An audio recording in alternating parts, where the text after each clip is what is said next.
In the first weekend of August, 74 people were shot in Chicago. 12 died. The killings are just the latest in a long, deadly summer for the city. Chicago has seen more killings than any other U.S. city this year.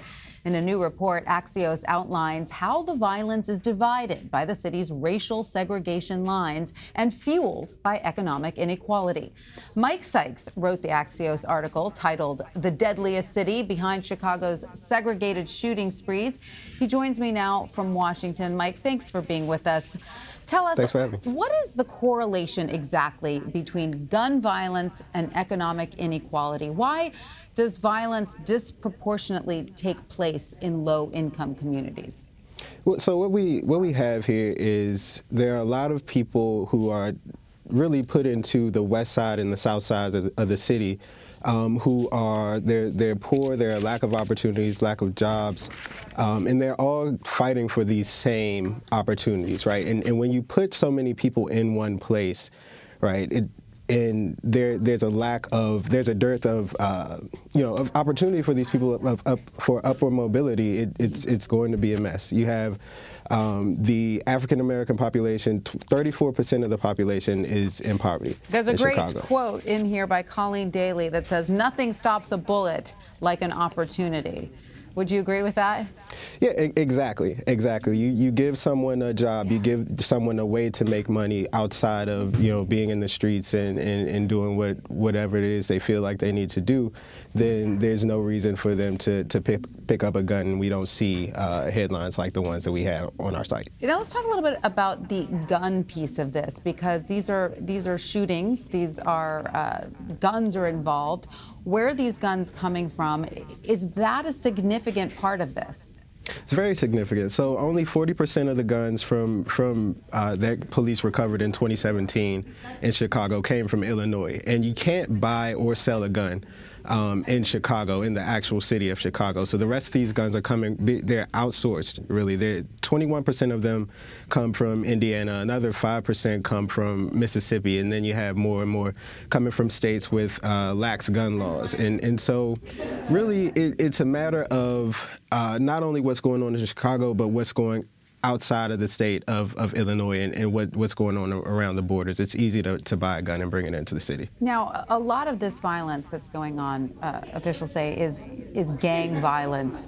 So explain how, this racial segregation that's going on in Chicago and around the country, actually, and economic inequality go hand in hand with this gang violence.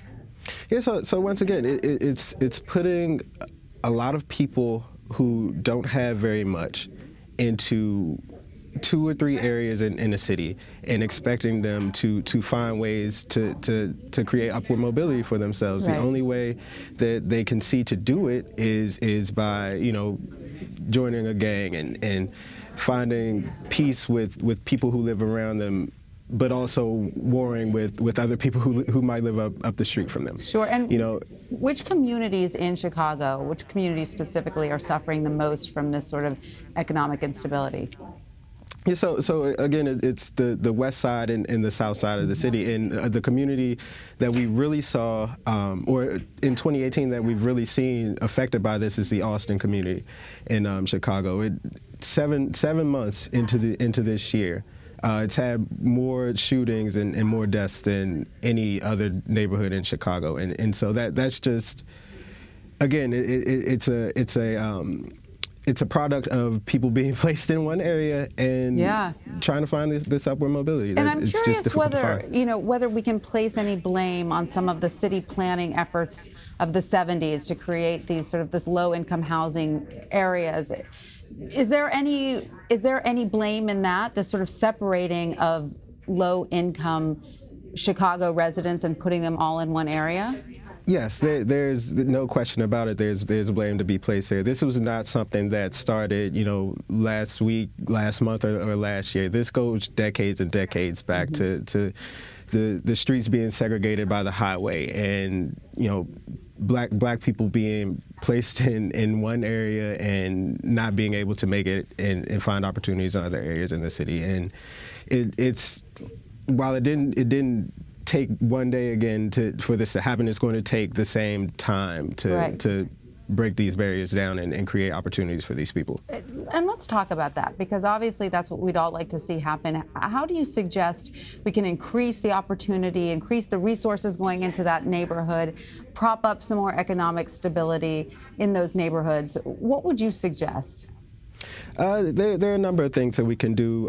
The first thing is to know that there are organizations in Chicago, like the ones that we talked to in our story, Build Chicago, the Illinois Council Against Handgun Violence. These organizations are there in the city with boots on the ground. You can donate to these organizations, donate food, clothes, money, whatever you want to, you feel like donating, you can help in any way. And also, I think we just need to realize that in Chicago, these are not just statistics; these are people, and the way that we talk about them, it can kill a sense of hope, right? If you wake up and see every day on the TV that someone up the street is dying, then it's hard to have hope and faith in your community. So I just think outside we need to be a bit more careful on that, but.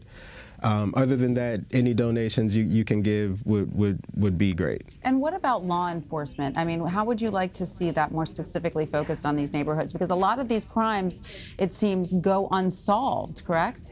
Yeah, 100%. And the thing about that is there's so much distrust in law enforcement in Chicago, especially in the north and or the south and west side of the city.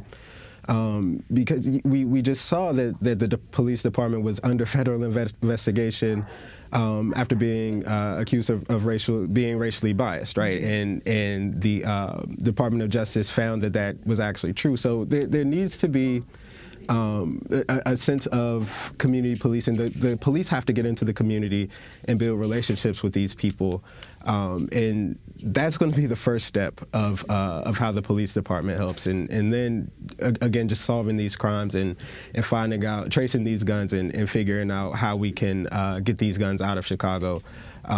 Will go a long way, I think, in curing this problem. Absolutely. Mike Sykes, thank you so much for your reporting on this. Thanks for having me.